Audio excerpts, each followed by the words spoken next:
A U.S.-Russian crew of 3 launched Thursday to the International Space Station. According to Associated Press, a Soyuz booster rocket lifted off as scheduled from the Russia-leased Baikonur launch facility in Kazakhstan to put the Soyuz MS-28 carrying NASA astronaut Chris Williams and 2 Russian crewmates, Sergei Maikov and Sergei Kutsverchkov, in orbit. They were scheduled to dock at the station about 3 hours after liftoff. All 3 are expected to spend about 8 months at the orbiting outpost. NASA said this is the first spaceflight for Williams, a physicist, and Maikov, a military pilot. For Kutsverchkov, this is the second flight. At the International Space Station, the trio will join NASA astronauts Mike Fink, Zina Cardman and Johnny Kim, Japan Aerospace Exploration Agency's astronaut Kamiya Yui, and Russian cosmonauts Sergei Rizikov, Alexei Zubritsky and Oleg Platonov. Williams will conduct scientific research and technology demonstrations at the orbiting outpost aimed at advancing human space exploration and benefiting life on Earth, NASA said.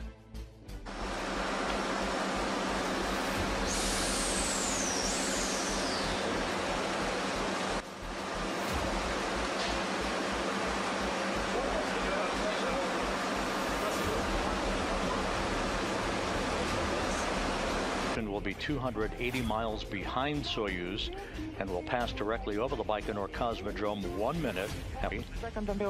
T-minus 4 seconds. 3, 2, 1. Flight speed, engines and liftoff. Holiday travel underway for the rocket ride to the International Space Station.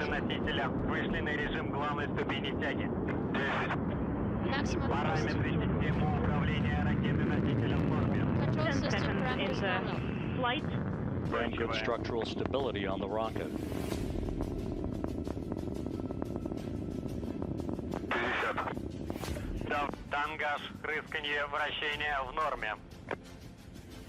Passing through the area of maximum dynamic pressure on the vehicle, max Q as it's called. And the view inside the descent module showing Kutsverchkov at the bottom. To his left, Sergei Mikheyev. Mark.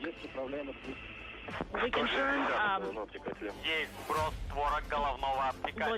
the launch shroud encapsulating. In the Zaporizhia direction, discipline in the 108th Airborne Assault Regiment of the Russian Army has sharply deteriorated. The unit massively abuses alcohol, which leads to soldiers dying from poisoning, failing to perform tasks, and creating dangerous situations at the front.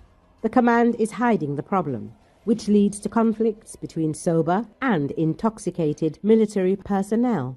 This is reported by the Atesh partisan movement. Atesh agents within the 108th Airborne Assault Regiment of the Russian Army are recording a complete breakdown of discipline among personnel in the Zaporizhia direction and deaths caused by alcohol. With the approach of winter, the daily need for alcohol has turned the unit into a formation incapable of performing combat missions. The so-called 100 grams have turned into liters, and the regiment has become a hotbed of alcoholism. The Post says it is noted that new soldiers are dying not from bullets, but from alcohol poisoning.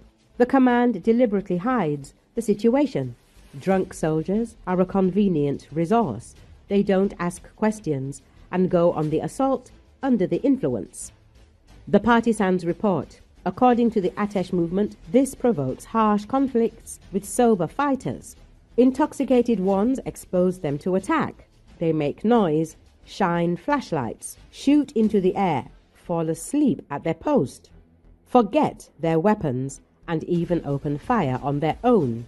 While independent media have documented the growing mental health crisis, Russian researchers are now starting to publish data that quantifies the scale of the problem.